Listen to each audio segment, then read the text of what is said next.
When we're old and we look back, we want to have those stories, those adventures. And adventures aren't always easy, the difficult ones, the ones that there aren't any books on, there aren't any videos of how you do it or whatever, they're the ones that mean the most, because we only live once. You only get one shot at this. This is our one chance to have no regrets. Go! Yeah!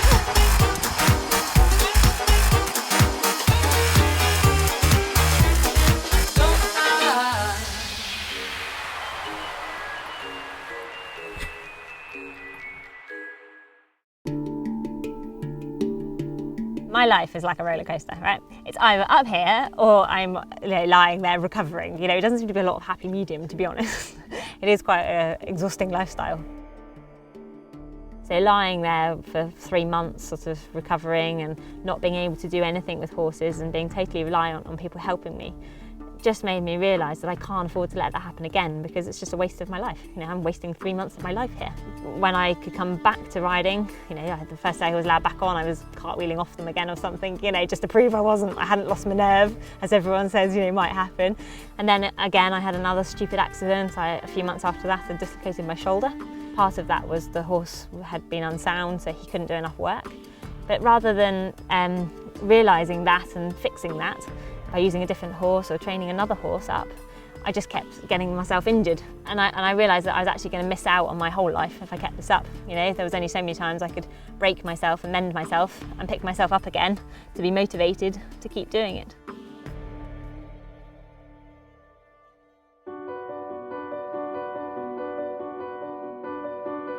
When Beck sadly couldn't do any more work, I had to look at getting a new team of horses. And this is no minor thing to do, to think about buying a whole team, a whole herd of horses in one go. It's quite a challenge. So I went through different breeds. I started flicking through horse steel magazines, that sort of thing, for the different breeds that might be suitable. And I came across the idea of having a Connemara's. I'd only had experience of Connemara's with them coming in for training, for backing. And I've always found them being really nice, really trainable, quite, level-headed. I thought, okay, this could work, this is looking safe. And amazingly, the week later, there was a sale in Ireland. And I thought, well, actually, when I'm old, all I really want is good stories. I want to be a senile old lady with really good stories. And so I thought, well, rather than just buying a breed, I'd buy the whole story.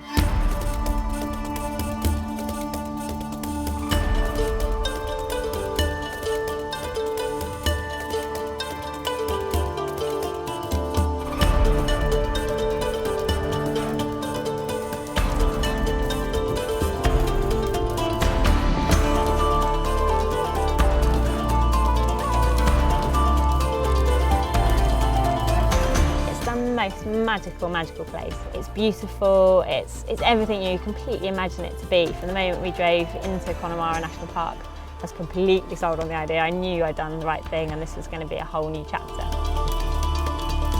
Because when you go in the sales, it's just like a mass of grey ponies.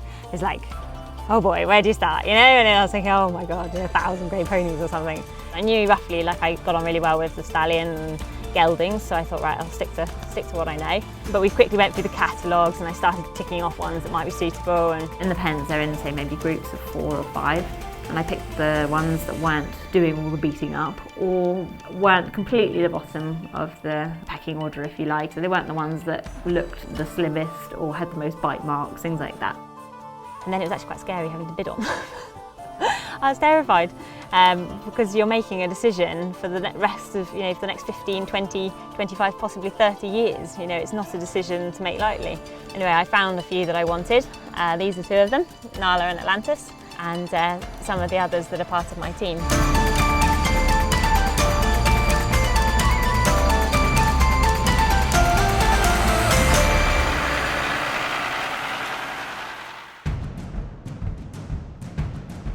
When I first got the ponies, they were a completely clean slate. They weren't halter broken, they hadn't had any training at all. They had literally come in off the fields of Connemara. So that was really great for training because I could start right from the beginning, and they had no preconceived ideas of being trained, so it made training really great and easy at the beginning. We had an initial period of just sort of getting to know each other really, didn't do any specific training. And then once I started to work out what I wanted and what they wanted, and how we could work together, it sort of all really fell into place. And I found that training my team from before obviously made these guys a lot easier. Back, forward, right, forward. I started off thinking, right, I'm not even going to think about the Roman riding. So Roman riding is the way you stand up on the horses and you have one foot on each and you control them reinless, so off my voice alone. So I just don't think about that, because that initial thought of falling off and injuries and healing and recovering was just not an option. So I just thought I'll sit down and ride reinless, and I did that. And of course, once I'd done that, the next thing was naturally to stand up and want to hoon around and do all the dangerous stuff again. Yay! Woo! I did it! Oh, I did it! Oh, good boy! The ponies were absolutely amazing to train. They took to it really well, absorbed everything I wanted them to learn straight away, and I found this really rewarding and really interesting at the beginning. And how far we could take it in such a short space of time. So within a few days I was able to ride them and put all those things into practice. Good boys, well done, you were so clever. Right, now the right, good boy. Oh, I love this. I think the ponies really enjoy the work as a team, because when they're hooning around in the field just having fun, you'll often see they'll put themselves the right way round.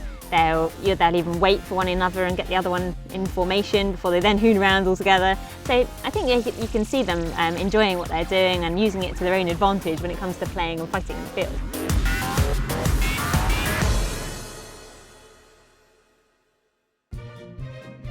Growing up with ponies, you're taught to ride and you're taught to do things with your horse. But as now with training horses and the work I'm doing at the moment and enjoying doing is, they're my friends. We don't work for me or for them, it's for us. We have a nice time together, and that's how I like it. I want them to want to do what I'm doing, and then the feeling is really special. I enjoy working mostly at Liberty, which is free without any ropes, because I feel like the horses then have a choice and they can put their own interpretation on something that I've taught them to do. So although I've taught them to do specific moves and things, they're free to do their own thing with it. So, and they do, each one has their own personality, and that's really, really fun, and that's the bit I really enjoy, is seeing their personalities coming out and the way they interact with me, and all 9 of the team of horses are completely different personalities. Yes, you're thinking! You're looking! Good lady.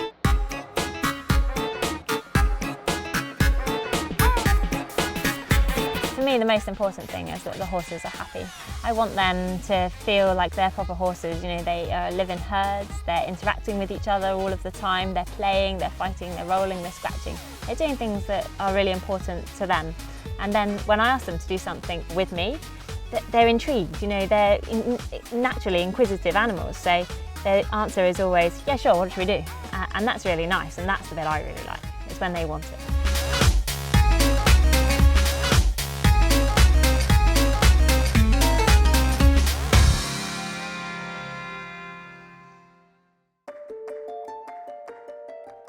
I've had a fantastic time so far, and I've had them nearly a year now. I don't have a long-term massive plan laid out. I just have an idea, and then I think, is that idea okay for these guys? And if it is, then let's go for it. Let's work out what it takes to train them and to teach them to understand how we could do it reinless and what we could do. I love going on the beach and on the moor and that sort of thing. So I think if you adopt slightly more of that strategy, where they're my friends and we do things together,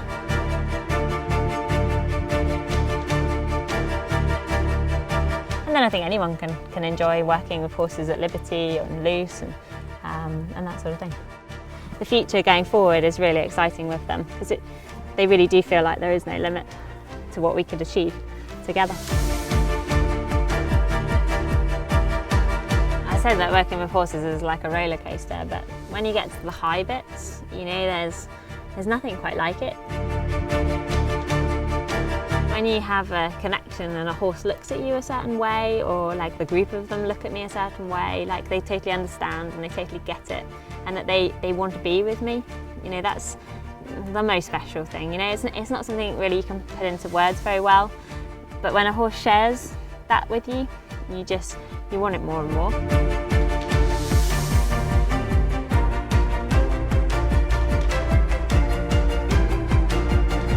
It's just the most special feeling to have a horse that's like that.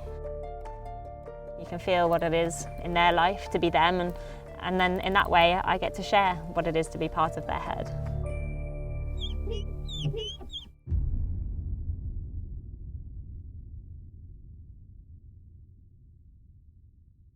Clap. Like that.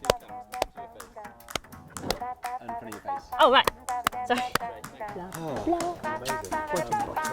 hello. Oh, it's so hard to concentrate when they're like chewing your headphones. Make it ooze with the unthinkable. Don't stop till you come first. Life too unpredictable. Take control of what you're worth. Wasting time's forgivable.